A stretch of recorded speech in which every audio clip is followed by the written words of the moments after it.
It's interesting comparing the two Red Dalek Supremes that have showed up in the new series of Doctor Who, the first appearing in the two-part finale to Series 4, The Stolen Earth and Journey's End, and the other showing up in the two-part opener to Series 9, The Magician's Apprentice and The Witch's Familiar, as despite the fact that these two Daleks have virtually identical casings, distinguished only by a very slight difference in the shade of red used for their armour, these two Supreme Daleks clearly have very different personalities. The first Red Supreme Dalek, the one from Series 4, appears to treat Davros with absolute disdain, even disgust at times. He refers to Dalek Khan as the Abomination, and appears to be in complete control of the new Dalek Empire, holding Davros in the dungeon-like vault of the Crucible space station. This Supreme also turns on Davros at the first sign of trouble, declaring that Davros had betrayed the Daleks despite the fact that Khan had clearly stated his intentions as the instigator of the Daleks' defeat. This Supreme even tries to kill Davros before being destroyed itself by Captain Jack. The second Red Dalek Supreme, who appears on Skaro leading the diverse group of Daleks in the control room of the Dalek City, appears to have a completely different view of Davros,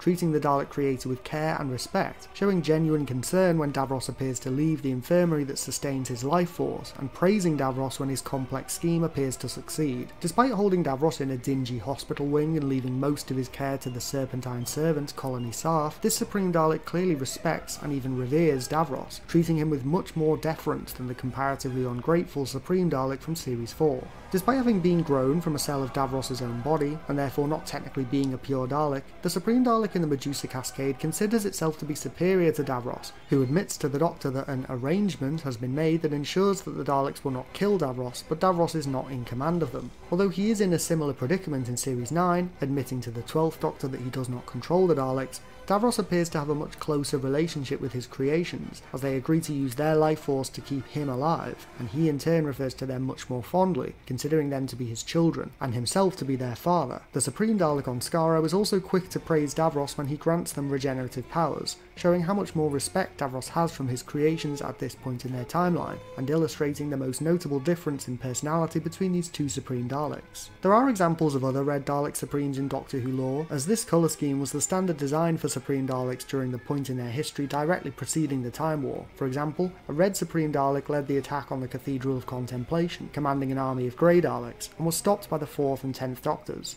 Another Supreme Dalek was active on Earth at some point following the Medusa Cascade incident, and was destroyed by Unit, who kept its severed head locked away in the Black Archive. However, by far the two most prominent Red Dalek Supremes are the ones who led the new Dalek Empire of the Medusa Cascade and the rebuilt Dalek City on Skaro, respectively. What do you think of the Red Dalek Supremes? Had you noticed this subtle difference in their personalities? Which of these Supreme Daleks is your favourite? And do you want to see another similar Dalek Supreme show up again in the future? Let me know in the comments below.